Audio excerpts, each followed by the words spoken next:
recording. Okay. Well, good morning, everyone. It's 11:01, and I appreciate very much all of you attending. I can see that we've got over 100 guests who are watching us, and I want to welcome you and introduce myself first. My name's Russ. I'm the president of Henry Ford College, and I'm grateful for you attending. This is going to be an interesting discussion, and it certainly won't be the last discussion. And the purpose of this will be to hear and understand various voices on issues that are confronting our society today and in the future. But before I get into that and tell a little bit more about the purpose, let me do a few housekeeping matters so that everyone who is attending today has an idea of how this will go. Because as you all know, this is not a traditional town hall. In fact, I wish this were happening in the Forfa Auditorium on our campus, because that would be a great place where we could have such a town hall like this. And hopefully in the future, we'll have more on this topic and other topics in Forfa when we're able to be together. And it is both legal and safe to do that. But for this time, this will be a town hall in the best fashion we can accomplish it, which is this virtual scenario. And in a minute, we're going to start talking to our panelists here. But before we do that, I'll note that we have solicited questions from anyone who had any interest in this topic and this town hall. And we've been receiving those for the last several days. And for those of you who are watching as non-panelists, you certainly can put through questions on the Q&A tab through your Zoom app. I will say that we've received a lot of questions, and my intent is to get through as many as we can. And I appreciate any of you all who are watching who want to put forth questions at any time. We've got a couple of my teammates helping me get through those, just like we would in a regular town hall if we were face-to-face, and we'll do our very best to get to those. Of course, any of you who have any interaction with Henry Ford College should know that I monitor 2 email accounts. If you email me, you'll get a response. If you put a question forward today that you just needed to have answered and it wasn't, please feel free to reach out to me. I'm here to listen, and I will always be interested in your viewpoints. And I'll do my very best to get through as many of these questions as we can. The non-panelists, those of you who are not on the screen and who are attending, and I see that we have lots of them, please understand that the best practice that we've come up with in these types of scenarios is to let the panelists be the ones that do the talking here, and you all are passive listeners, and your opportunity to engage would be to put forth questions from the question and answer. Another strange reality that we live in today is that we're all using internet right now. And I have this nice background behind me that is computer generated. And if it weren't here, you would see the corner of my bedroom. And I tell you that because the internet in my house has multiple users. And right around the middle of the day, it seems to get more use than it normally does. And so there's a chance, although I can't quite predict it, there is a chance that my internet might start to give me hassles. And the first indication of that would be that my voice would start to get kind of choppy. And so I've asked a couple of my teammates on this call to just simply say, hey, Russ, your internet's getting choppy. Because the most sophisticated way I can handle that problem is to simply turn off my video, but keep my audio going. So if that happens, please do understand that if my video goes away, my name will be on my box here, and I'll still be here, and I'll still be able to organize and help the discussion here. The last thing I want to do in housekeeping is to say that I'm really happy and appreciative that we've got leaders from our community, both who are panelists here, who we'll get to hear from very soon, but also leaders from our community who take this issue very seriously and have made time in their day to come and at least be an observer of this. And some of you should know that our college is governed by a board of elected trustees. They are elected by the populace of our district. And one of them is here, and she is not a panelist, and she is specifically wanting me to present the message to you all that her most highest intention on this point is to listen and to learn, and that's Trustee Mary Lane. She is in our audience here and will be listening. We also have, I believe, Leslie Herrick, who is a council person for the Dearborn City Council. And then, of course, we have two of our union leaders who are expected to attend, and that is President Lynn Boza with the Adjunct Faculty Union and President John McDonald, who is the president of our full-time faculty union. Those are both AFT locals, and I appreciate all of them being in attendance. So let me make a couple comments about why we're here, and then we'll get right down to why you all want to listen to this panel. The last thing I'll say is that Debbie Dingell, our congressperson, will be joining us, I suspect, around 11:30, and when she comes in, I'll invite her into the conversation. So some folks have asked me, why are you holding this town hall? Why now? And I wanted to address that issue and then get into our discussion. The reality is that we as a society, at least from my experience, tend to drive our discussion based on what's happening around us. And since I've been the president, almost 2 years now, I've been contemplating ways that we could start having series of conversations on our campus to discuss what the reality is that is around us, both from the student perspective and the employee perspective, but also the community that we serve. And you know as well as I do that what is around us right now is extraordinary. We are facing extraordinary questions in extraordinary times. And I thought, and several folks said to me, you need to create a space where a conversation can now happen about the civil unrest, about racial injustice. And I thought, this is the time we've got to create that space. And I candidly would much prefer this happen on the campus in front of each other in a large auditorium. But because we can't do that, I thought we need to have the conversation. And we need to say that this conversation on this topic will not be a one event occasion. We have to start this conversation and continue it. And we have to continue conversations like this about all kinds of topics. And so this is the college's first attempt at this. But it's my commitment to you that we will continue to have these types of discussions. And this is the first time. So it's probably going to be a little clunky. But I'm okay with that because I want to start the discussion about this issue and start our community, our college community, starting to get ready and accustomed to having these kind of public discussions. And at the first instance, I thought we would have individuals who have some perspective that could help us learn on the topics that we are facing today. And I'll tell you, the rules are going to be pretty simple. These conversations are going to be safe places to discuss what's happening in our world. And everyone is going to be committed to a civil debate and to a robust exchange of ideas. And when I say that, I mean that we are okay with having disagreements. We're okay with having differing opinions. In fact, that's my role here, is to foster those and expose those ideas that are different. And it's not just to have an interesting debate. It's because we're a college. And when we expose each other to different ideas and different viewpoints, we actually learn. And that's why these discussions are so important. And that's why I'm proud to have the people here who are going to help us have this discussion, because I truly believe in this college's ethos is that when we listen, when we truly listen and hear each other, that is when the most monumental and meaningful learning occurs. And that is what our college is about, is learning. So if you're in this room with us today, virtually, I'm going to encourage you to start actively listening. Truly put yourself in the speaker's shoes. As much as you can, get that to be a skill of yours, to feel their experience, hear and understand their feelings. Actually try to hear and understand their frustrations, their fears, their hopes, their points of pride. When you can actively listen and understand, it's my belief, and it is the goal of these conversations, that learning will occur and that we actually will make a difference as a college. And that is the goal of these discussions.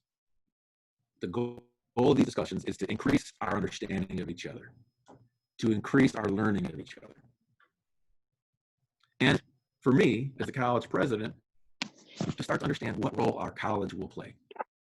So without any more ado, let's start the conversation. I've invited two of our students to come to this part of the conversation.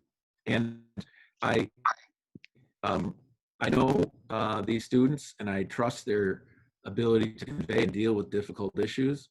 And so I'm excited to have them here. We have two students, Warren and Jade. And I thought the best thing to start with on this conversation was to ask them to introduce themselves and to give us a perspective of what does the world look like? What are you seeing today?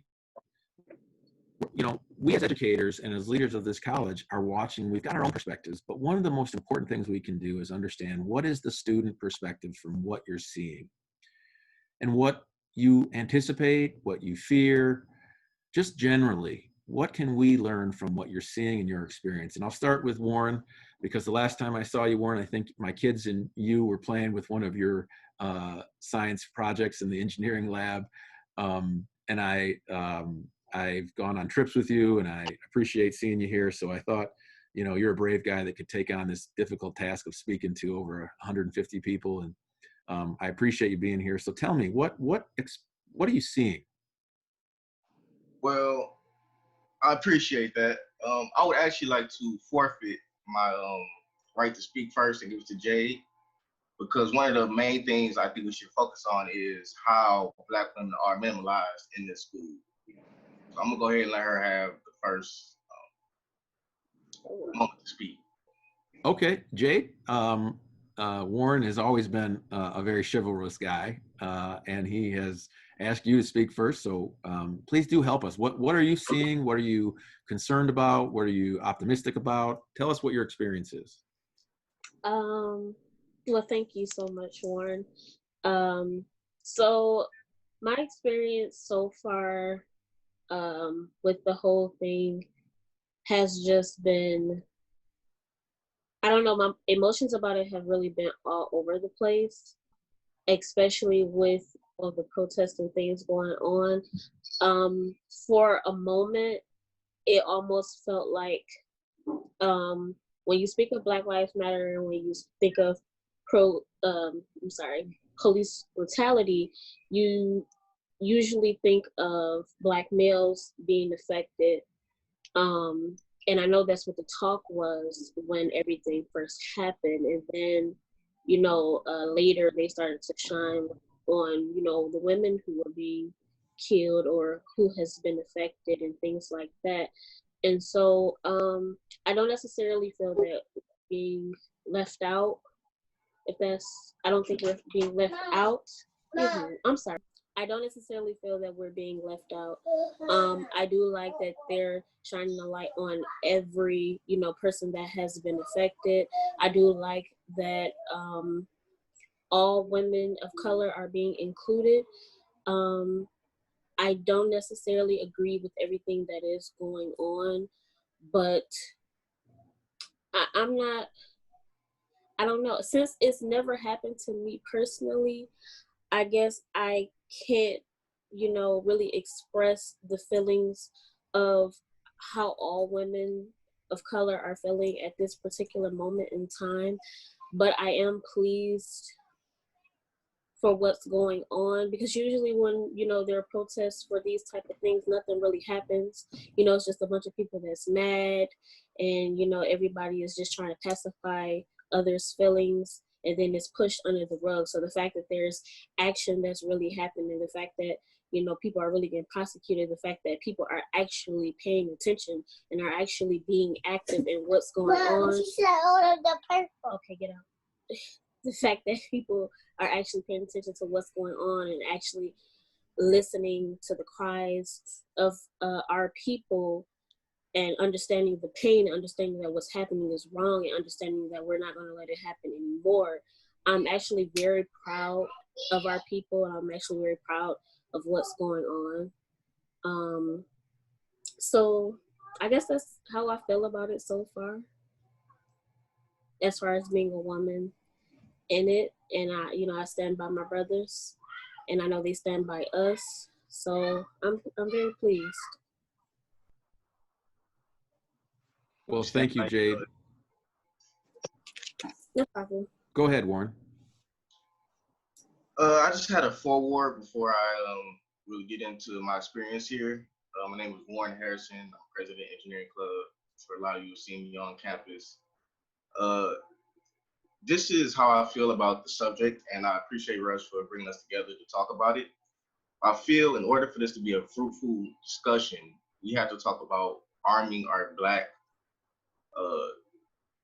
students with the ability to negate and disavow and disengage from all racism. It can't be just about making HFC less racist. Because if you have somebody who is a victim, let's say even like a sexual assault victim, you don't make their environment more sexual assault. You give them the power and the voice to literally persecute those who would victimize them. So going into my actual experience here, when people found out that I was going to be on this panel, it wasn't an entirely pleasant response. A lot of the people came to me and wondered how I could be on a panel for a school that they believe allows racist behaviors from students and staff. So that just goes to show you how uncomfortable a lot of the Black people feel on HFC. It's not just a stepping stone to university or college experience. It's another form of institutional racism, and it feels like being trapped in a box. Like being in a job that you feel you have to go to in order to move forward in life, but it doesn't give you the same advantages as it would give other people. So that's some of my experiences on campus. Well, thanks for bringing that up, Warren. And I just want to say how proud of both of you I am, particularly you, Warren, who, well, Jade, you too. I mean, you're clearly doing double duty, and I appreciate that very, very much. Warren, you know, it takes a lot of courage for you to say what you just said. And I want you to know that that's completely appropriate. It's completely appropriate for you to say that you've got some concerns. And it's also appropriate for you to say that, you know, some folks have given you some pushback saying, you know, maybe this isn't the right thing to do. So I want to encourage you to keep doing what you're doing, which is bringing up an idea that I, as the president, and I know the leaders of this college need to hear. And it's a difficult thing to do, but I think you're right for doing it.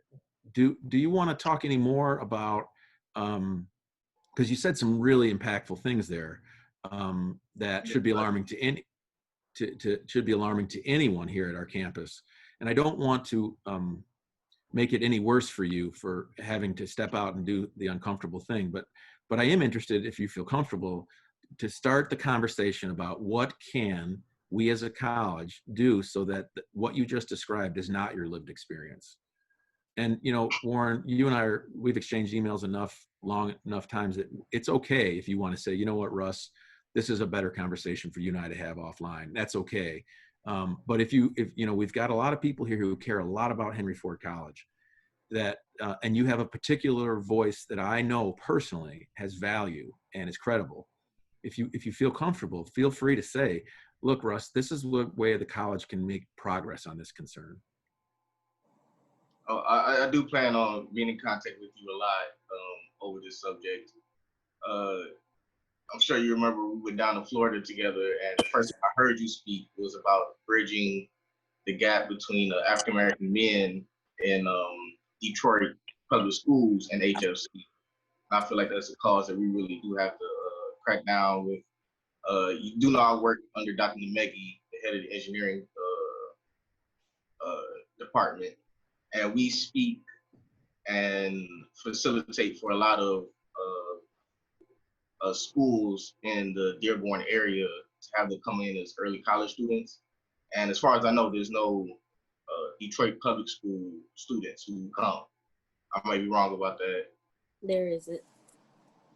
But that's something that we really need to work on. I also would like to say that Henry Ford is giving a platform for us to speak and talk about these issues. So it's kind of like they're giving us a chance, but at the same time, on the other side, we have to give HFC a chance, because a lot of us have written it off as predominantly white institution that probably won't do the right thing. So I won't say I'm going to bat for you, Russ, but I have to say that to a lot of people that he did put this together. He has voiced his opinion on trying to make a change often. So I say we should look and see what the president is going to do for us and how we can to tell him our needs. But as far as some experiences that, because I don't want to talk about my experiences, I want to talk about, because I know a lot of people on campus. I want to talk about their experiences, and a lot of people have come to me, not only students, but actual staff.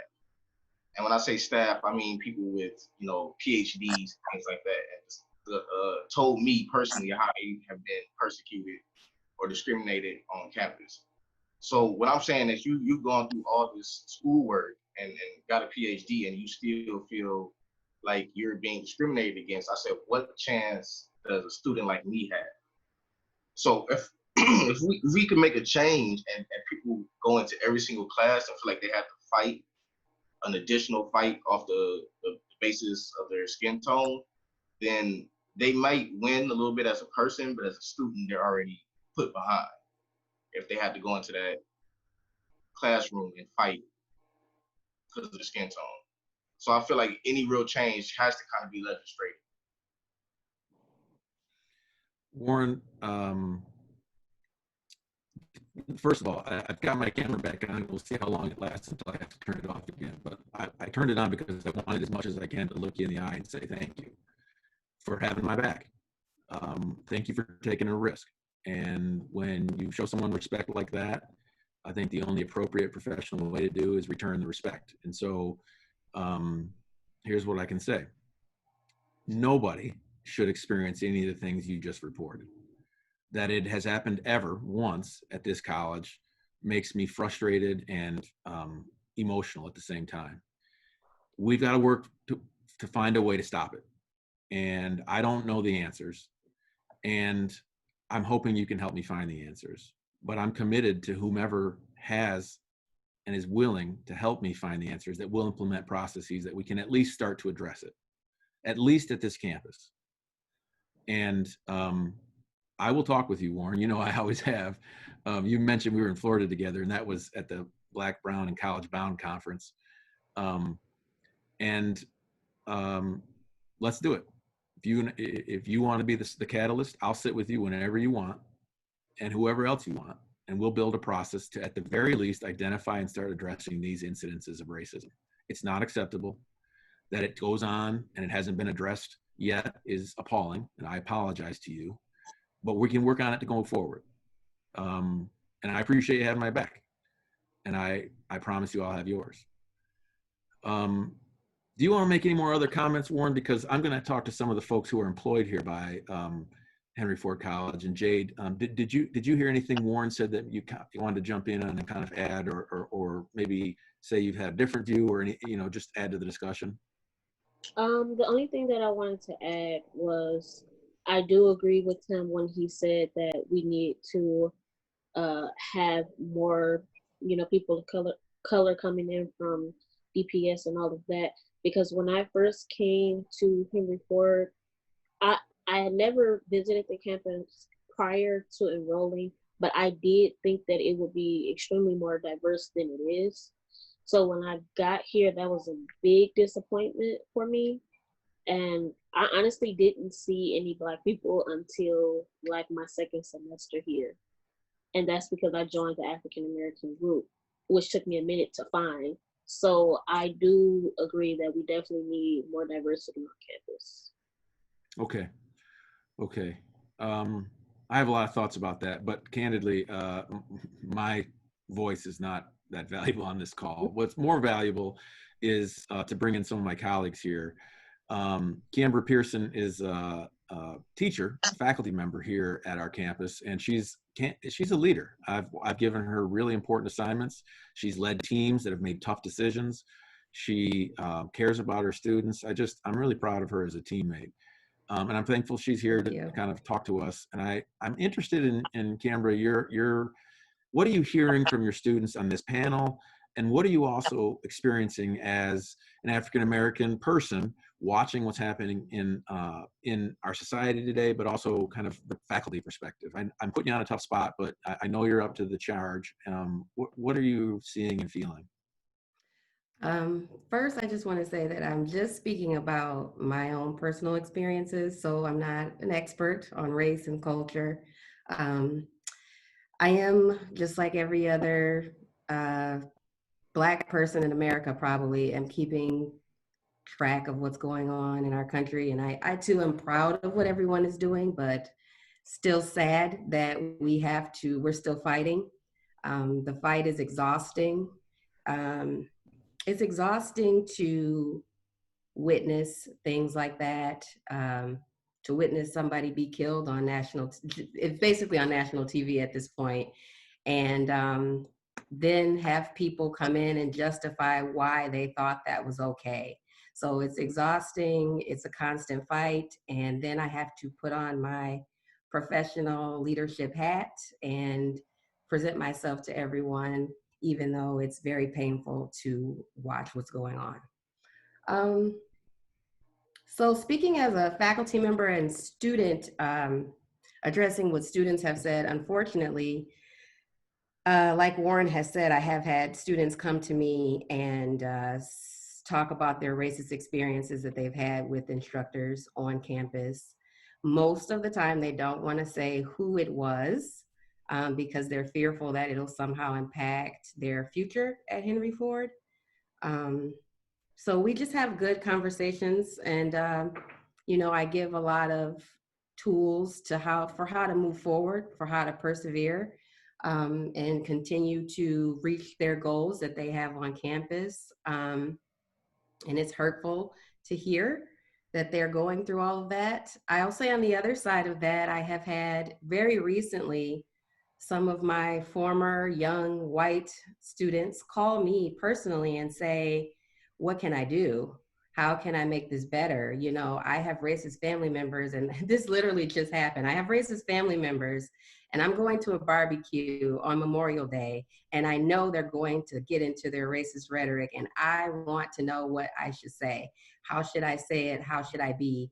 So I'm honored that they think of me highly enough of me to come to me to get advice, and that they want to take that charge to be the catalyst for change in their family. As far as Henry Ford is concerned, I do think this is a start.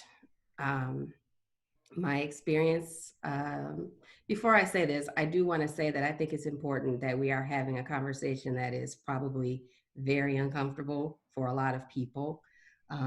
I just want to say, I think this conversation, because you have to start somewhere. But what I really, really want to happen, want to see this conversation be taken to another level and be turned into something that change.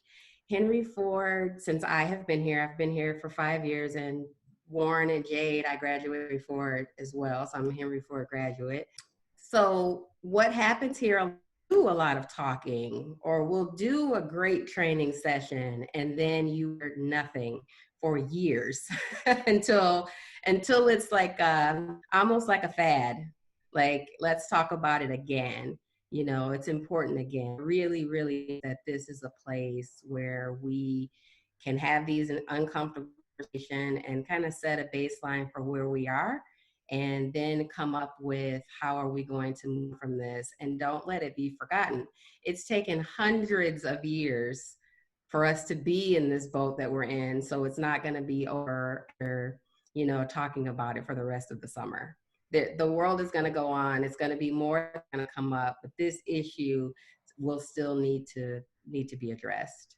And I feel like I talked a lot. Russ, did I answer all of your questions? Yeah, and you did more than that. And since Russ seems to be frozen and not in the meeting at the moment, I'm not sure what order he was planning to go. But let's move on to Mark. Mark, if you could take on that same set of questions that have been posed from your perspective. Thank you. Good morning, everybody. My name is Mark Yancy. I'm one of the Detroit Promise coaches, working currently in the Welcome Center. Well, I'm at home now, but we're stationed in the Welcome Center. I appreciate this forum and being able to participate, but just like echoing the same sentiments that's been going forth,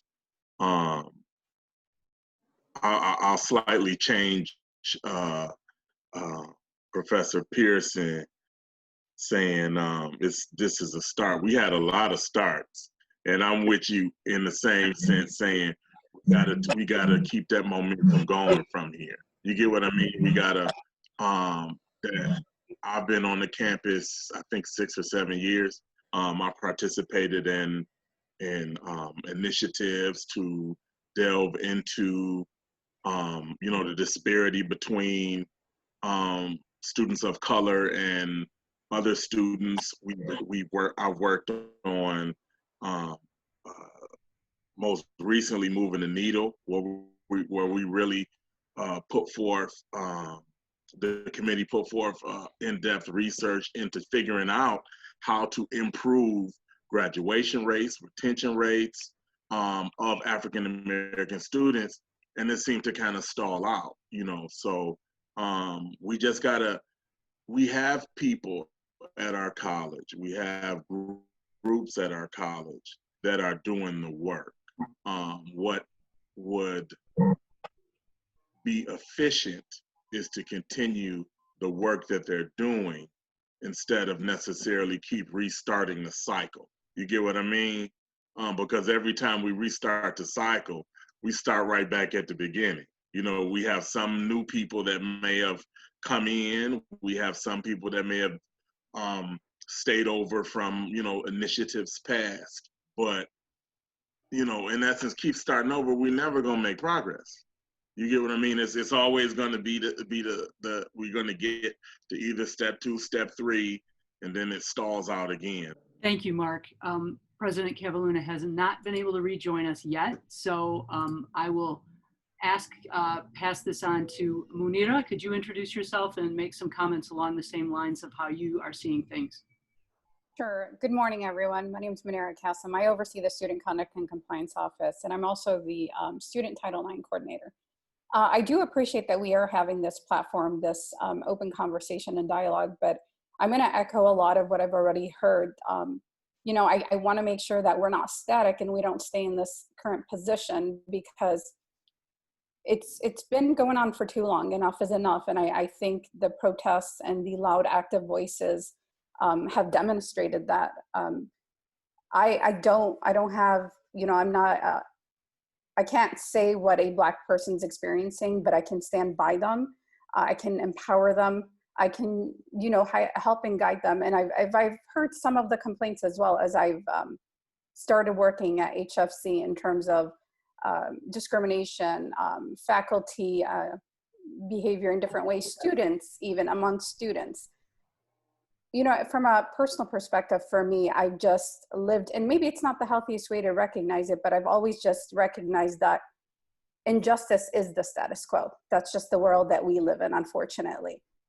So I know that as a marginalized group, I'm always looking for that little gap. I'm trying to recognize where my needs are, and knowing that my needs are always going to be within margins. I don't have the white privilege. I don't have a lot of the privileges.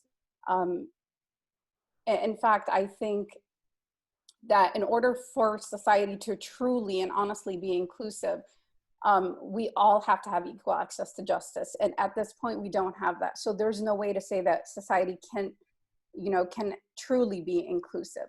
There's a lot of things that we can do on campus that we do recognize. We want to make sure we have safe and brave spaces for students, for faculty, for staff, for anyone to have these conversations, and not without feeling that there's going to be retaliation of any kind. I don't go around asking or wondering, oh, is there injustice? I just assume that there is, and I just try to find where it is, and I just try to disrupt the cycle. That's just, and it's exhausting. It's very, very exhausting. I've had a lot of conversations with people that, you know, unfortunately, I'm going to call it ignorance, and ignorance and silence is not, it's not allowed anymore. You can't use that anymore. And where people are saying, you know, and I know everybody's heard it, well, all lives matter. I get that. I absolutely get that. But with the whole Black Lives Matter movement, they're not saying that one is less than. All they're saying is that at this time, at this given time, in fact, it's a repeated history. If we just look at the history, if we just read, educate ourselves enough, we'll know that there are greater risks than any other population, any other groups. So at this moment, Black Lives Matter, and it includes, if you do support that cause, I believe you are supporting all races, not just the Black races. As divine intervention would say, I should talk less. My computer literally just crashed. So I appreciate you giving that insight, Munira. And I was literally in the dark there for a minute. Mark, did you get a chance to talk? Okay. I did get a chance to talk. Oh, okay. You said you had a white student contact you and say, I'm going to be at a barbecue and there's going to be comments and discussions that are going to make me uncomfortable. What should I do? That's a great topic for you to tell us your views on, and anyone else, because that, you know, we need to start to have that discussion. We need to start a culture at Henry Ford College where we have a plan to deal with that scenario. So let's start it. What do you think? I mean, what did you tell that former student, and what would you tell me if I asked you that question? Well, I told her I was proud of her because obviously, as Munira said, it's ignorance, it's bias, and it's embedded in your family and your environment. I mean, this is the way people were raised to hate and raised to look at us differently and be threatened by us, or to think that we're less than. And so she is a part of a generation that knows that that's not true and wants to educate her family. So we had to have a conversation about how uncomfortable is she willing to be and what, you know, and is she willing to know that is racism a hard stop for her? And she said that it is. And you know, I think a lot of times people want to be the voice of change and want to be the voice of reason, but they feel ganged up on, or they feel like there's no point, so they stop or they retreat. But we did have a conversation, and honestly, I told her, you don't need to be a cultural expert. All you need to do is talk about your experiences. Talk about what you feel. Talk about the way it feels when somebody says that in front of you. Talk about what you want to see in your family. Talk about how you want to raise your kids, because that was her main concern. She has 2 little kids and she doesn't want them to grow up to hate. So just, you know, she says that it did start a great conversation, and if nothing else happened, what did happen was she was able to, they know they can't speak like that in front of her, and they can't speak like that in front of her kids. And that is a start. And I'm glad that she was just kind of the voice of reason in her family. And I hope she continues to have those conversations. And honestly, as far as HFC goes, and we have this, I think a plan for sure is necessary. I don't know if you heard, but we all kind of said, HFC is very good at having great starts, but we don't have strong finishes. But I just think, speaking as a person that's been at Henry Ford for about 5.5 years, it's got to start with me. It's so what if we don't have a policy about racism at the campus yet? How am I going to be? How am I going to talk to people? How am I going to respond to students? What am I going to do? So it's got to start with me, and hopefully everybody will take that on until we finally figure out how to handle this very sensitive, delicate subject. I want to address the issue of what we should do in the future in a minute, and then I want to talk with Imad in a minute. But does anyone else want to address that question of someone says, particularly a white person says, hey, I'm going to go be somewhere with some people I know are going to say some things. What should I do? Because that was great insights, Keambra, but I'm also interested in anyone else have any thoughts about what Keambra said. I think, Warren, did you have your hand up? Yeah, I'd like to add to that. Luckily, this is a hard conversation for a lot of people. Luckily, I'm awkward enough that I could push it even a little farther. I would like to say that I've had Arabic and Arabic American friends before I joined HFC, and I'd be remiss to not include on how a majority Arabic population can actually boast a little bit of the Black population being uncomfortable too. Because we can't make this all about one particular race or one particular privilege. And because there are so many Arabic people here, I would like to bring up that subject, not to offend anybody, but to bring awareness. I am the president of the engineering club, and most of the engineering club is Arabic. A lot of, if you want to know how that you personally can affect some of the injustice that's going on, is you have to realize that the civil rights movement was a movement for everybody. It was for the rights of everybody, not just African-American men and women. It was a right for the Asian population and anybody who comes to this country. And you have to understand that that movement was fueled, led by, and many of the deaths were done by African-American people. So there's a lot of things African-American people could say in a derogatory sense toward a lot of the descendants of foreign people or foreign people who come to this country. And in large, we don't say those things. So you have to have the same type of respect coming towards us, you know. And what I'm kind of getting at is the use of the N-word by some of the Arabic members on campus. It's not cool, you know. Depending on your shade or anything like that, that has nothing to do with whether it's okay or not. We don't walk around using that word freely, and we feel very uncomfortable when others do. So when you see people do that, you should speak out and stop them, because, like I said, the civil rights movement was mainly pushed by us. When you fight for our rights, you fight for your rights as well. If you want somebody to speak out when something is being done towards you wrongly, then you should look at your peers and yourself and stop yourself from doing anything that could offend Black. Yeah, I see Congresswoman Dingell. Thank you for joining us. I appreciate your time. Congresswoman, we're just discussing a really difficult. I want to listen. Okay. How about anyone else want to address that question that Keambra was right to bring up? What would you say to a white person? And that's what the question that Keambra put forward. What would you say to the white person who says, I don't like racism. I don't feel like I'm racist, but I'm going to be around people who are going to do things. What can I do to help? The key Mark. sentiment that everybody is saying is that you need to speak up, because everybody's silence at this point is just as negatively impactful as the violence. So if you are uncomfortable in spaces where people are saying racist and derogatory things, speak up. If you are, whether it's family, whether it's faculty, whether it's students, whether it's friends, you know, anybody's silence at this point is just as bad and damaging as violence. That's where we are.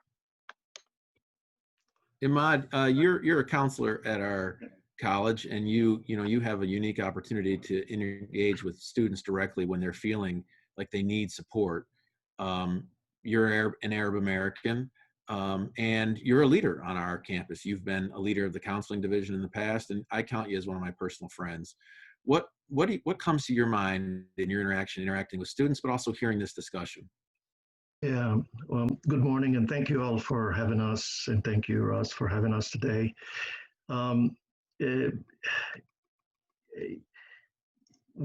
Students do bring their personal lives in counseling, no doubt. And I like how you began this this panel by saying listening is really a great thing for us to do, because if we listen to them, and I'm listening to Warren and I'm listening to Jade and just in general, if we really listen to our students, they're giving us a lot of the answers. I'm not sure what to call the campus experience. I'm sure a lot of different students have different experiences on campus. I can give you an example, for instance, how sometimes we're not even aware of our own default in understanding students. I teach a stress management class, and in one of the chapters we discuss acute stress versus chronic stress, for instance. And one of the examples I gave at one point was that acute stress is just like a cop pulling you over sometimes, for violating the speed limit. And what you go through that acute stress experience is you feel, kind of shaky, kind of, afraid that you're going to get points, you're going to pay tickets. So you go through the stress. And one of the African-American students raised his hand and said, well, to me, when I get pulled over, it's not just acute stress, it's really a remind me of a trauma. It's traumatic for me to be pulled over. It's not just acute stress. It's not just something that it just happened in 20 minutes and it's gone. So, and I really tapped into my own understanding of what I'm teaching too, that I have to really address those concerns in class, that we need to speak, move from acute stress to maybe talk about social injustice in class and stress management. So that's the kind of thing that I think we as educators can do to really help the African American students, Arab students, Arab American students, Hispanic students, all students who, even the LGBT community students, all students who struggle with their rights, who struggle with their right for education. If we look at our campus, we definitely can celebrate what we have. We don't need other examples from other colleges. We have a great, and I don't want to call it a melting pot, we have a great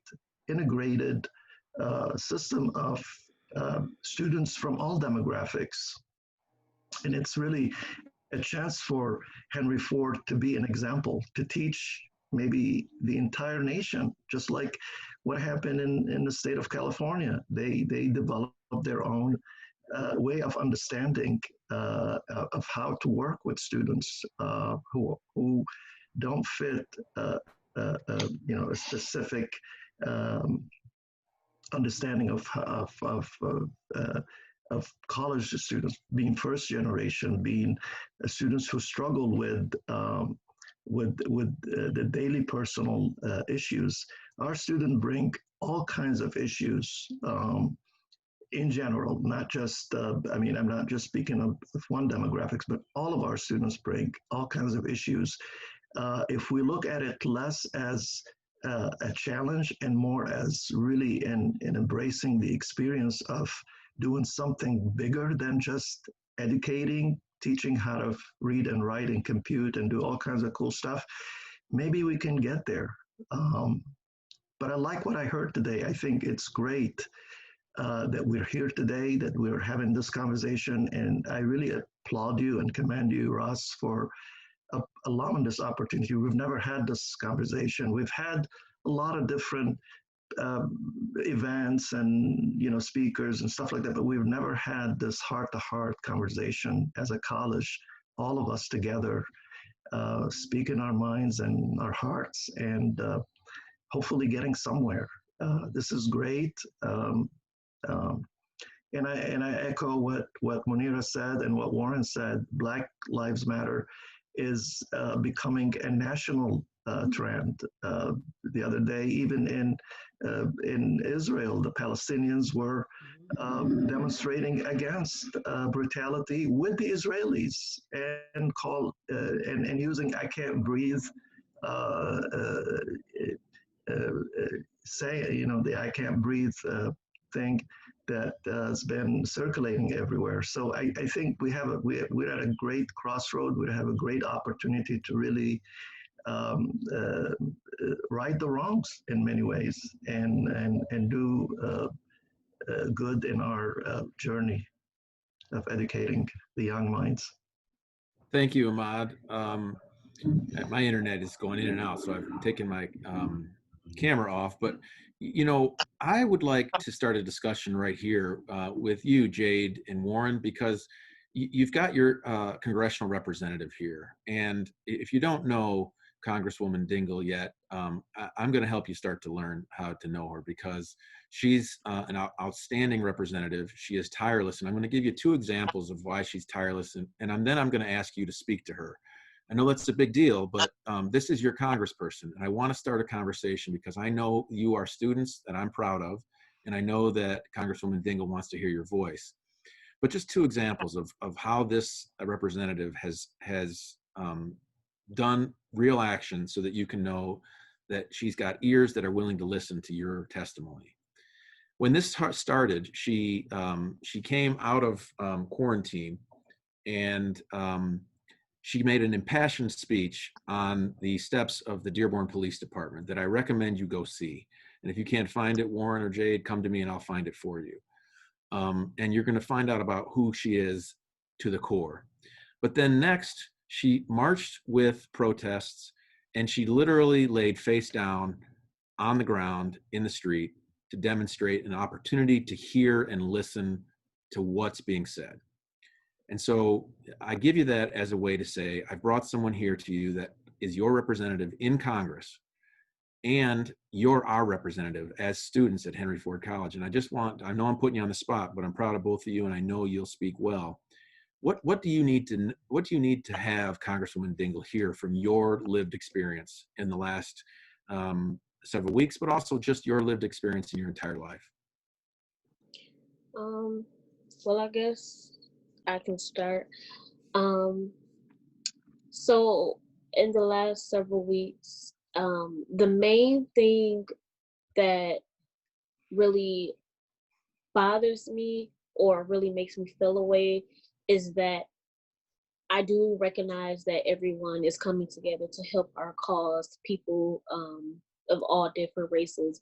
And I do recognize that, you know, white people are coming to help, whereas before they sort of stayed silent. But the flip side to it is that I was reading about a discussion where, you know, all of these people are helping us, and someone said, you know, even when you have, you know, your white friends come in to help you, or your white boss or whatever, like say something to you, it doesn't necessarily mean that they're not racist or that they're not prejudiced. And so I've had a hard time, you know, during this whole ordeal, wondering, like, are they really with us, or are they just saying that to pacify us, or are they just saying that to make us feel like they're not against us, or so that they don't get, you know, treated badly for, you know, not liking African Americans. So my biggest thing is, how do I trust people who are not a part of the African American community to really believe that they are really for us? Like I heard a couple of people saying that the movement is for all people of color, and or is for all people in general who have dealt with any type of prejudices.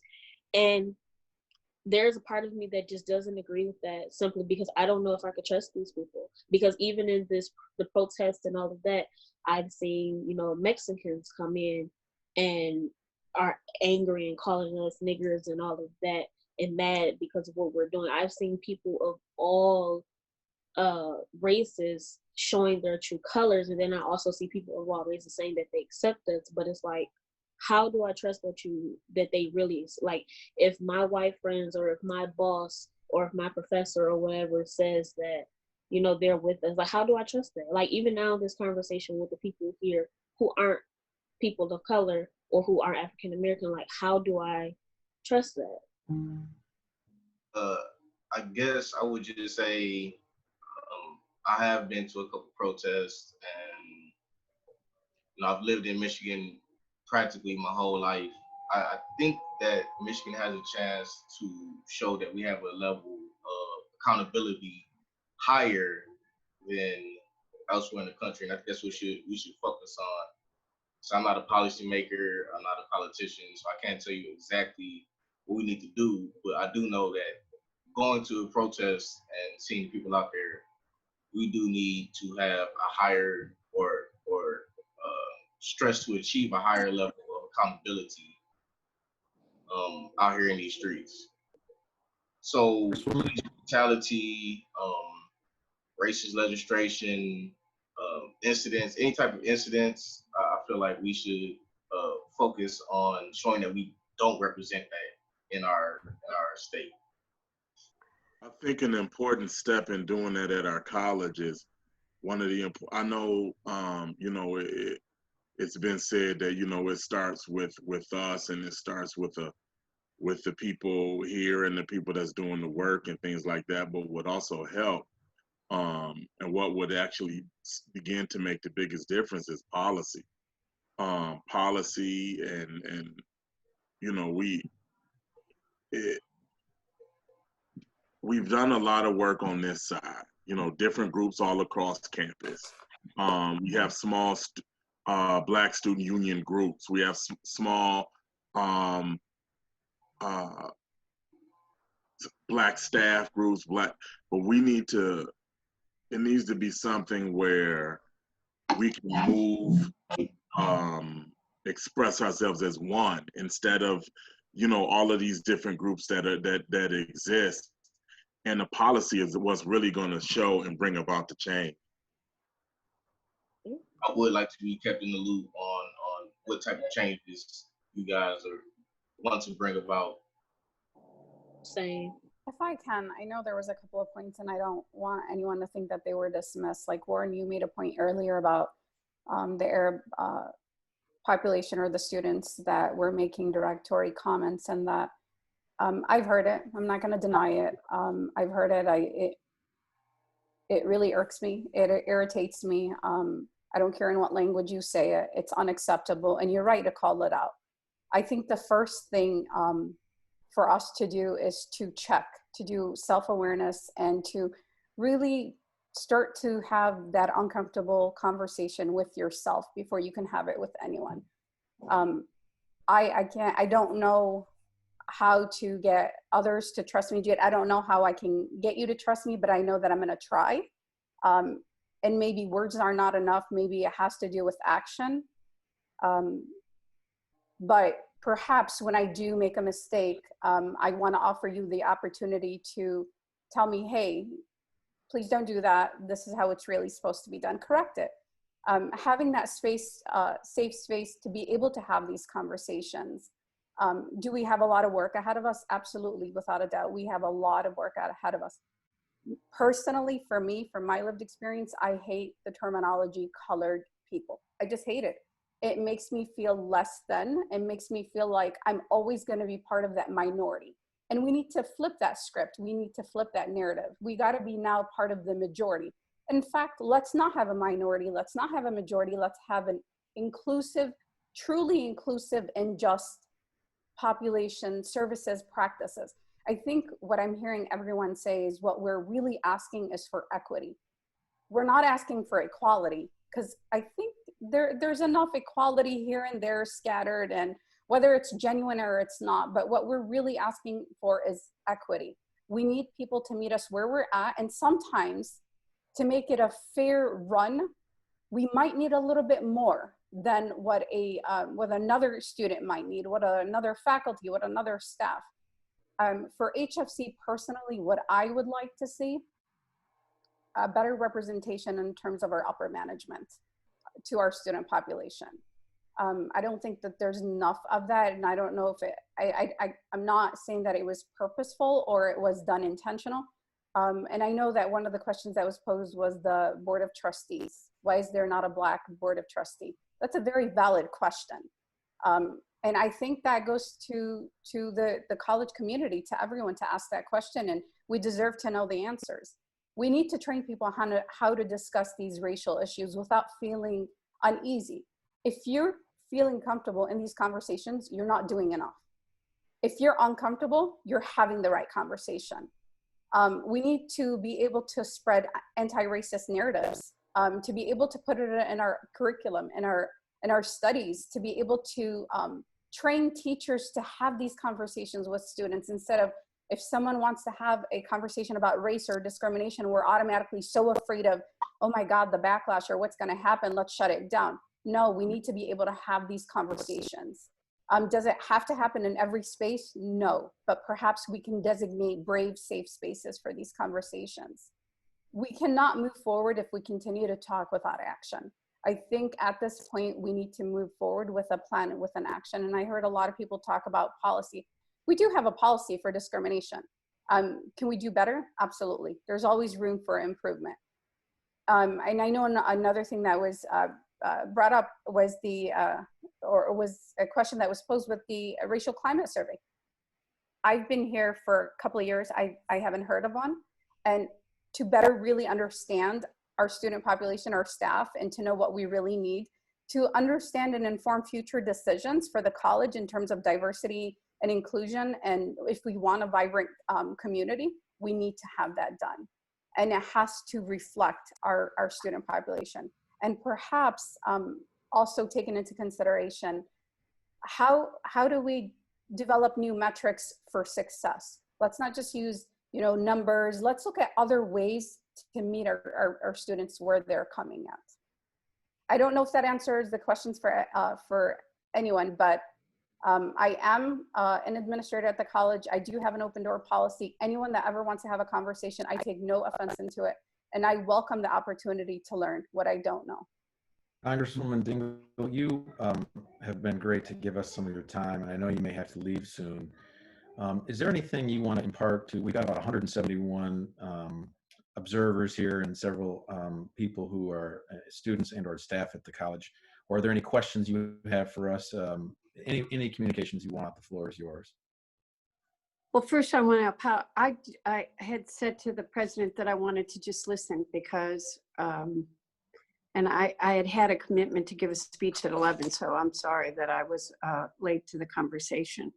But I think one of the words that I did hear and what I heard that I think is really important, and something John used to say to me a lot, is that God gave us 2 ears and 1 mouth for a reason, that we need to listen more and hear each other's perspectives. And we do need to do more listening, and there needs to be safe space to do that listening and understand different people's perspectives. And I think too many people don't understand what it's like to be in someone else's shoes and don't see other perspectives. But I say I'm not old, but I'm seasoned. And I was younger than the students here in 67 and 68. I've been trying to figure out if I was in 8th grade or a freshman during those riots. And I was lucky enough to hear Dr. Martin Luther King before he died.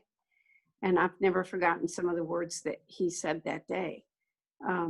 One was that we're intertwined in a mutuality, and 2, that riots are the voice, they're the language of the unheard.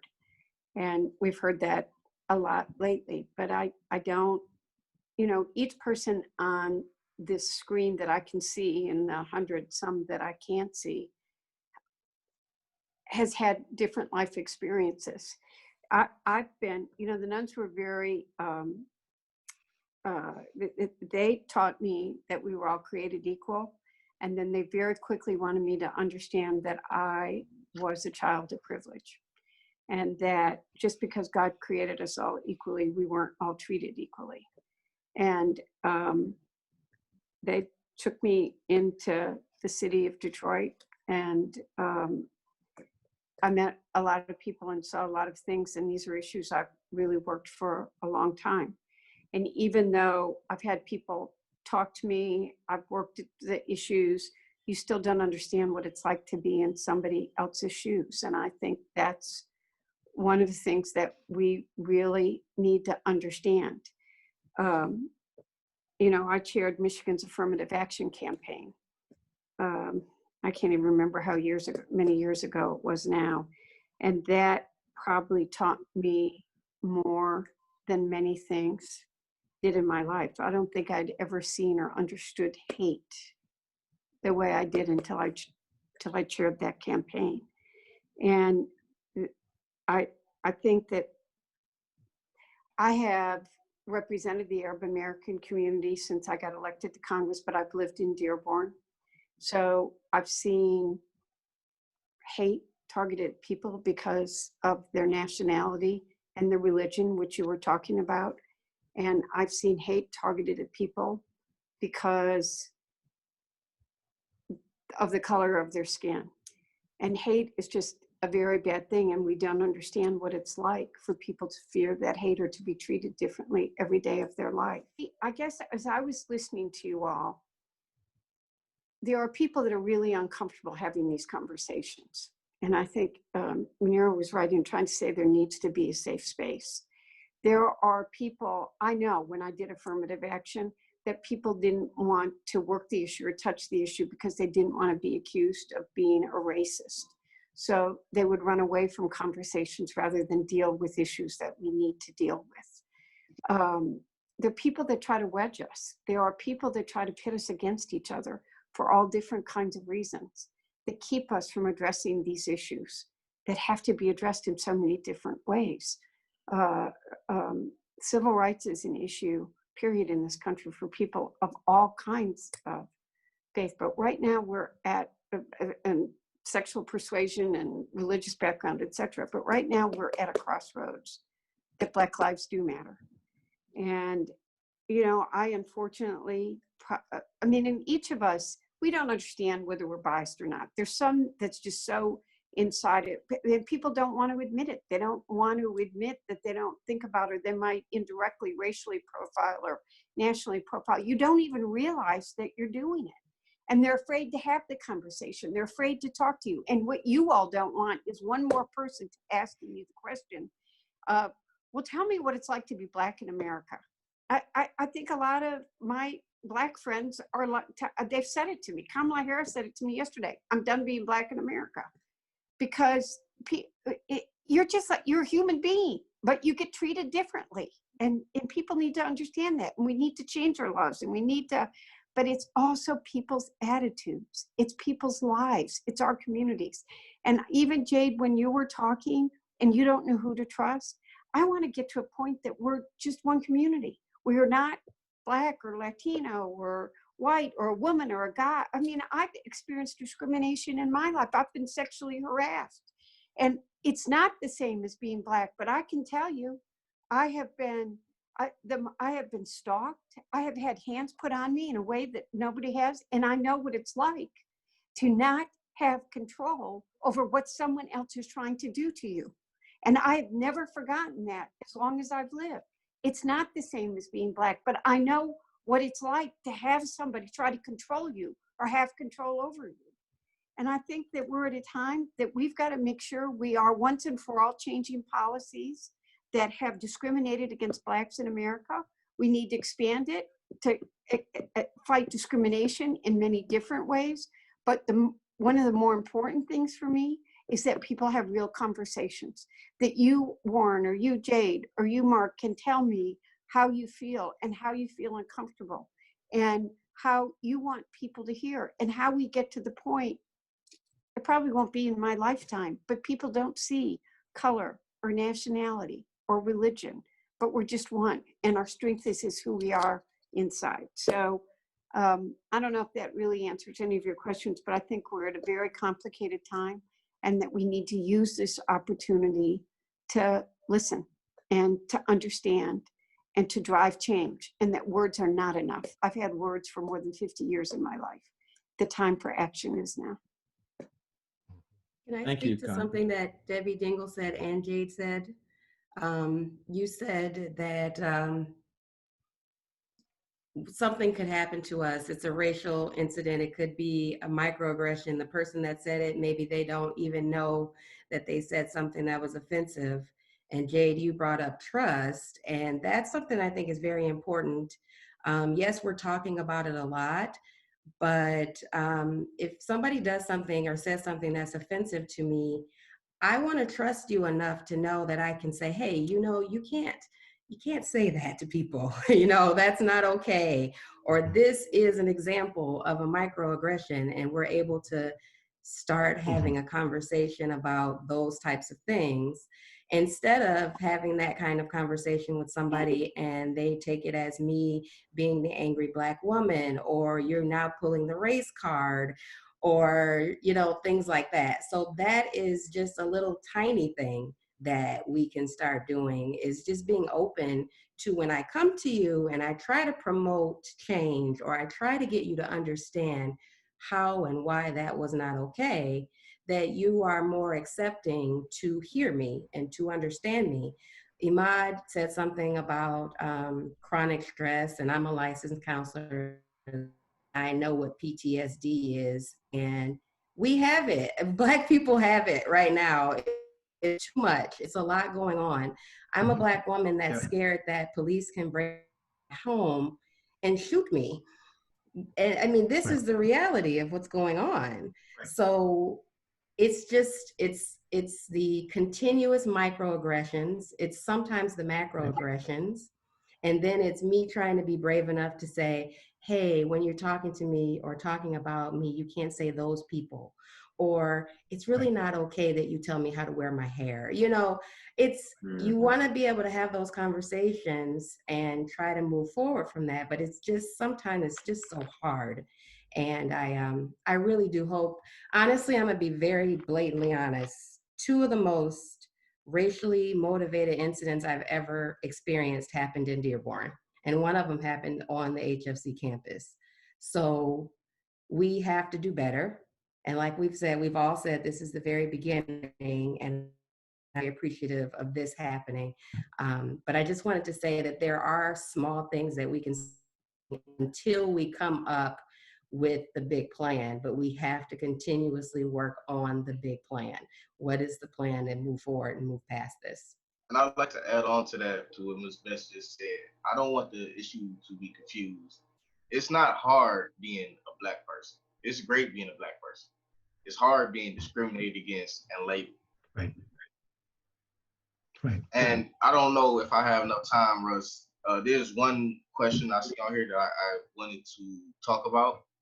Go for it, Warren. You're here because I want to hear your voice. Policy is one thing, enforcement of the policy is another. How can we as a college, and how can we as a society greatly improve upon the policies intended to increase equitable and inclusive participation in the benefits of what this country at its best has to offer? And once those policies are codified, how do we motivate people and groups charged with the enforcement to take that seriously and act with integrity in this regard? So I just want to have something to say about that. Everybody hears about policy and what we can do to change things. It's the enforcement of that policy that really matters. And I would like to put, for example, the COVID-19 epidemic and how you and other staff responded to that. You guys were very aggressive. You were very coherent. You were proactive. And I feel like, needless to say, that had some money involved in it. So when we talk about policy change and what we have to do to make a change, I think we should throw some money at it. And I think that's what everybody's really getting at. How do we make this thing last and stick? We put dollar signs behind it. Thank you, Warren. I've heard a lot on this call, and I'm gonna make some comments at the end of it. But I don't want to stop the discussion yet. We still got a little bit of time. And I just have to say to all of you who are watching and sending in questions, there's no way, there's so many good questions. There's no way I'm going to be able to get to all of them, but I have some thoughts about how we can kind of handle that issue of the questions. And I appreciate you putting them in. Let me ask this question, because it came to me as a question, and it's an uncomfortable question that I think we've gotten to a place just in this 1 hour that your input's going to be valuable. And the question is describing and defining what Black Lives Matter means. And what I see in our country right now is groups of people talking past to each other on that question. And I'd like to get some insights. And this is for anyone who wants to take this question. Don't feel obligated, because this is going to be a tough one, Keambra. I mean, this is one of the ones where you know, it's uncomfortable. But I'm okay with that. In fact, I think that we're making progress in this call on that front. Does anyone want to address what they're seeing in the public debate on that phrase? Because it's generating a lot of discussion. What are you seeing? What are your perspectives? I heard an analogy that frames it very simply to kind of eliminate confusion. I think I don't want to get the site wrong, but I think it was Michael Che off Saturday Night Live. He did a stand-up. He said, if there's two houses, if Black Lives Matter was a house and that house was on fire, and there are other houses in the neighborhood, the Black Lives Matter house is on fire, which is why that's the concern. That's why we're addressing that issue now, because Black lives are under attack. Not saying anything about anybody else, but Black lives specifically are the lives that are under attack now, which is why the push to make it to make it a point of specific remedy. Now there are a lot of things that's contributing to that fire. You know, some of the things are things that we're addressing now, but I think that's a simple way to explain it. Not saying that the other houses in the neighborhood don't matter, but the Black Lives Matter, the Black Lives house is the house that's burning up. Mark, and the other part of that was them saying Black house is on fire, the Black lives are on fire, and the white lives is you basically saying, well, what about all these other houses? What about my house? Those houses right are not here? on fire. These houses are on fire. And like you said, there's so many things contributing to that fire, but let's get the fire out. Let's deal with this, you know, and when people respond with White Lives Matter, it's you saying, oh, so we don't care about this house that's burning up. You want us to care about the entire neighborhood, the entire block, and those houses are not on fire. And you know, all lives can't matter until Black Lives Matter. And I am a firm believer in action. And your actions need to show that you actually want Black lives to matter and that Black lives are valuable to you. Absolutely.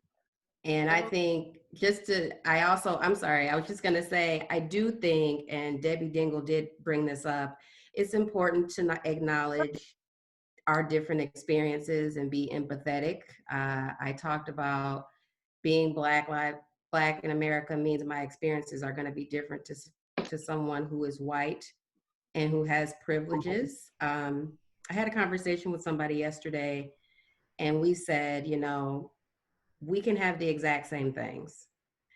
Good upbringing, upper middle class neighborhood, same age kids, but do you give your son a speech about what he needs to do when he goes out and rides his bike?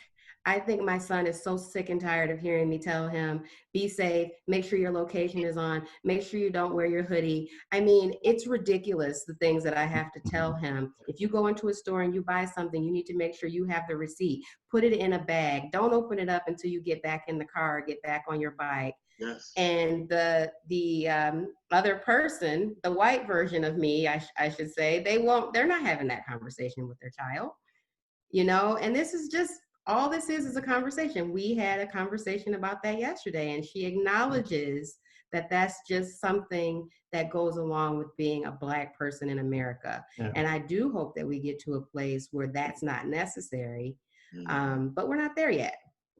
We're not there yet. Kareem Abdul-Jabbar had a quote. He released a piece. I think it was in the LA Times. He says, "Racism in America is like dust in the air. It seems invisible, even though we're choking on it. Until you let the sun in, then you can see it everywhere. And as long as the sun is shining, we can clean the dust. But we have to stay vigilant because there's always going to be dust in the air." You get what I'm saying? So this might be a little light that we're doing right now with this town hall, but it can't be the end. by any means, it can't be the end. Mark said, and I say that what Black Lives Matter, to me, it means that Black lives have been neglected on a lot of levels in housing, in education, healthcare, schooling. That's why their lives matter, is because the system, as we know it, have really neglected those lives, and not just it's not just the scene of a cop choking someone or killing someone. It's really a systemic thing. So when someone said, well, all lives matter, it's true, all lives matter, but in what propensity? As Munira said, is maybe we be talking about equity here. Are we being equitable? Are we being just to a certain group? So I think it has more meanings than just a matter of what happened on the streets, or what CNN shows, or what TV shows. It's really the experience of every day in a neighborhood, in housing, in employment, in education. That disparity is giving us all these results, that we have a large constituents of young men and women who are being deprived from their participation in society in a way that is healthy to them, and progressive and thriving. So that's how I see it, really. Yeah, their lives matter, and we need to celebrate that, not celebrate it because it's important for all of us. We're all part of this. I saw, thank you, Ahmad. I saw Jade and I think Warren both had some input on this. Jade, go ahead. Well, I would just want to say, as far as, I actually had two things that I want to touch on, but as far as the Black Lives Matter, I was listening to how she said that she was talking to her son about, things that you shouldn't do, and that's the part of life that Black people have to deal with. And I just wanted to say that one of my biggest fears in America to date is having a Black son. And also just, fear for my daughter, just fear of what she's going to have to deal with growing up in this world, because, for years, racism was swept under the rug, or it was something that only came out at a certain time, or it was subliminal. And now it's just blunt, and it's out there, and it's in your face, and it's almost like there's nothing we can do about it. And so that's one of my biggest fears, is my children growing up and having to deal with it, and learning tactics and things that I'll have to do to teach them how to survive. What exactly am I supposed to say? Or even if I do tell them all the time, watch when you do this, watch when you say this, watch that. It's even if they do everything right, they can still get shot down at any day. Even if we comply with the police, we can get shot down any day. So it's you just don't know what to do. And so that's why it's all that training, all that coaching, it's we shouldn't even have to do that. And the fact that we do is sad, and even when we do, it's still not a guarantee that our lives is protected. And that's the whole point of Black Lives Matter, is that our lives aren't protected. And why is it that everyone else's life is valuable but ours, when all we did was exist? And I also wanted to touch on, I saw a couple questions in there that were about policy and change. And they were everybody keeps saying we have these policies and this and that, but what is being done to make sure that they're being used? And are there consequences for them not being used? What's happening? And also personally, I've dealt with racism on the campus, working in the Welcome Center upstairs. And that was really my first time dealing with racism, head on, to where I could see it and where other people can see it, and was coming up to me telling me that it was happening to me. And so I saw someone say something about training, like what training could be implemented to teach, you know, people, staff on campus, you know, how to treat others. Because I know personally from working on campus that my boss doesn't know how to talk to African Americans. He doesn't know how to deal with me. And, you know, and that's personal experience. I know that he didn't. And I know that his colleagues didn't, you know. And I know that even you and me walking in the room was I don't know, it did something to them. So it's like, what can be done on campus? What can be implemented on campus to help them? Being Black on HFC campus as a staff member is, I can't speak for everybody's experience, but constantly guarding what you say, constantly, I'm talking about I've been in meetings, and I've said this before, I've been in meetings where white colleagues have jumped up and said, there's some bullshit. You get what I'm saying? Like in the middle of a meeting. And you know, it's kind of, that's, you know, that's just how they, you know, they speak to, you know, he or she always, you know, they say what's on their mind, but that's not a place that I can exist from and not have to worry about my job. You get what I mean? It's everything from being conscious of what we say, how we dress, how our hair is, and you get what I'm saying, the tone of our voice. I was told a while ago I should try to smile more because my voice is deep and because I'm, you know, you get what I mean? I'm like, oh, yeah, I deal with that a lot. That's something to say to somebody. Exactly. You should smile when you put voices to me. It would feel good to get off my chest how I feel about Black Lives Matter. Because when I first heard it, I didn't quite like how it was phrased. You know, it always bothered me. Black Lives Matter. That's a real profound statement for like the year 1620.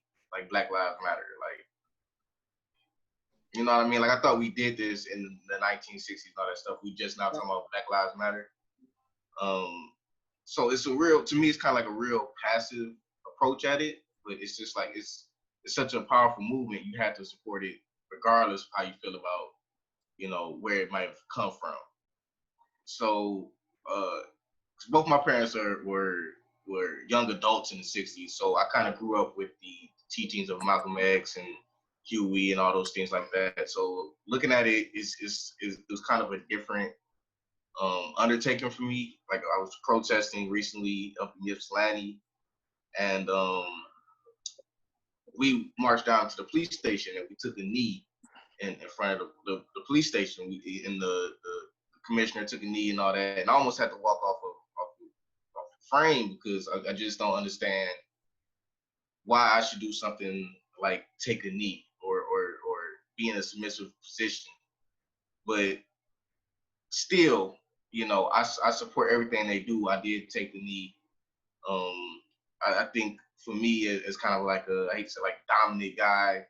It's hard to come into this thinking, you know, in that type of frame of you know, having that frame of thinking. But I think it's helped humble me a little bit and help me look at it from a different perspective. You know, but I always did have that initial problem with the whole, even the phrase Black Lives Matter. And I think one of the powerful things was seeing it written on the streets in front of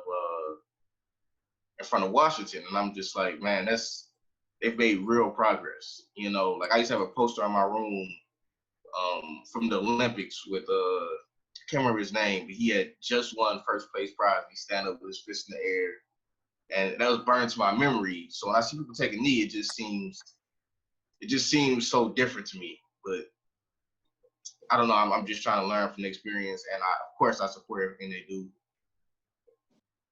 Thank you. So we've run out of time here, and I think I want to make a couple comments. But if there's any really pivotal things that any of the panelists want to say, because Warren just said something that's pretty powerful. And he said, you know, it'll feel good to get this off my chest. And all of you who are on this panel took a risk. And I want to pay you back, at least start pay you back on that. Is there anything anybody just needs to say for the cathartic experience of saying, look, Russ, I need you to hear this? I'm just going to say something real quick, if I could. Yeah. Just for everyone out there, when these conversations do happen with you, please don't make the person feel uncomfortable, like they need to rethink what they're saying to you, or they have to apologize for even having the conversation to start with. If they do need to have these conversations with you. Personally, there are times when I felt very uncomfortable with having conversations with people that I felt like, no, you need to be put in your place, that you cannot talk to me like that. I don't want to hear anyone ever calling any person, oh, you're being sensitive, or you're using the racial card, or any which feeling that's negative, or making them feel like they didn't have the place to even have that conversation to begin with. So being open-minded to accept it without defense. I just want to say, like, I really did appreciate Ms. Lewis and Mark's their last comments, because for me, I do come at it more like I'm like a less emotional person, so it's hard for me to express my personal feelings. But it's always good to hear people express how they felt emotionally. Seeing as I always like to go about it more logically, or something along those lines. I feel like those make the real changes when you can look into somebody and feel the emotion that they were feeling at the moment. Like some of what they just said almost kind of like brought tears to my eyes, and it's like that's a very powerful thing to have. Lastly, I think as we continue this work, I think it's important to incorporate the groups that are on campus that are also doing the work. That way, because not including groups that have been doing this work is kind of a microaggression. Or can be interpreted as a microaggression. Yeah, and I want to note that one of the groups that I'm most proud of is a group that I know Warren knows quite well, the Black Male and Queens Focus Group, run by Chardon Claiborne and Calvin Harvell, is absolutely one of the pride points of the college. It's something that I go down and visit pretty often.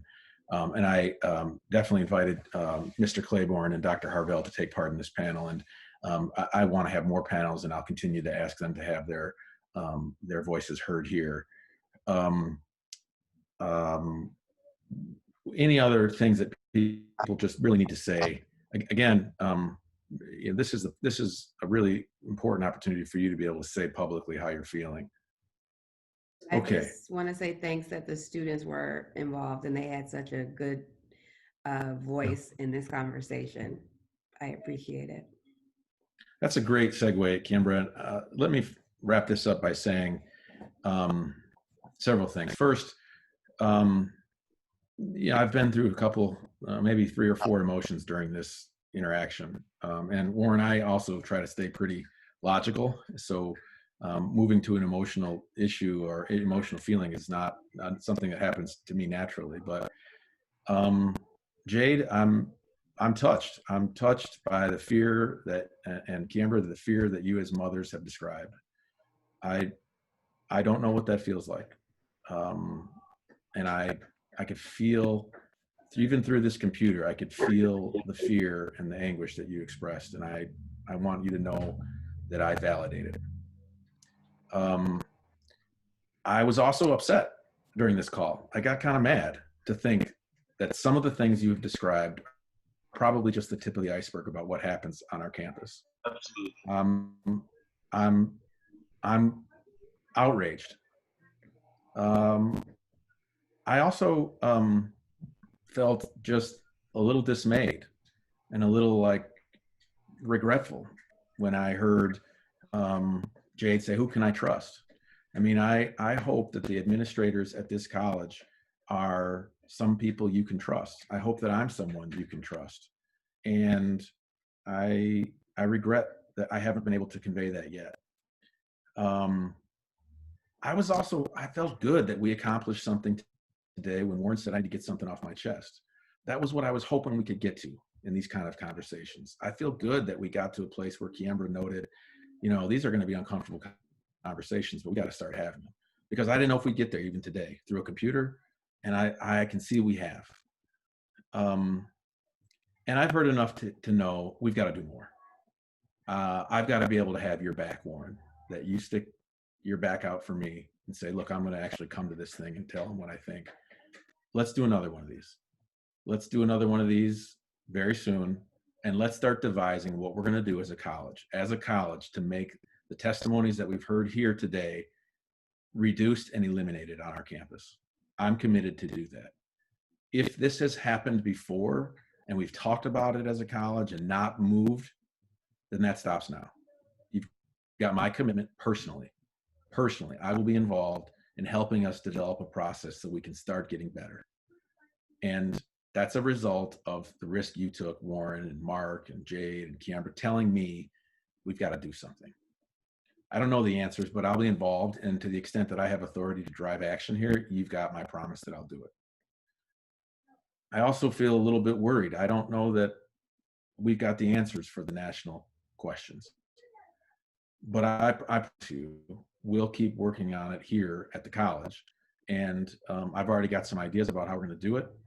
But it's going to be a process where we come together and figure out how we can grow as a college campus. And it will not be subject to the criticism of, well, they talked about it and then they did nothing. I hear you. That will not happen now. And I'm actually optimistic, because I think if we continue to talk like this, if we do what Jabbar said, which is to bring some light into this situation, even just you all, you showed the courage that's necessary to make change. I appreciate you taking the courage to do that.